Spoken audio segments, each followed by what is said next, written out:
لا ارجع. ندوقها مع بعض واقول لكم رايي. بسم الله.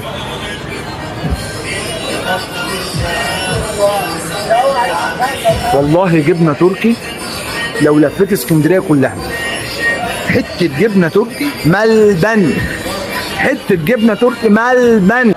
النهارده هاخدكم في جوله في سوق من اقدم الاسواق في اسكندريه.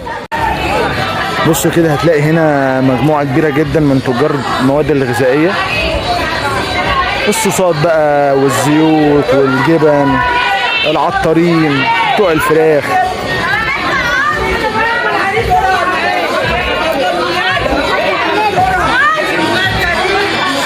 طبعا سوق شعبي، يعني الدنيا كلها شعب في شعب.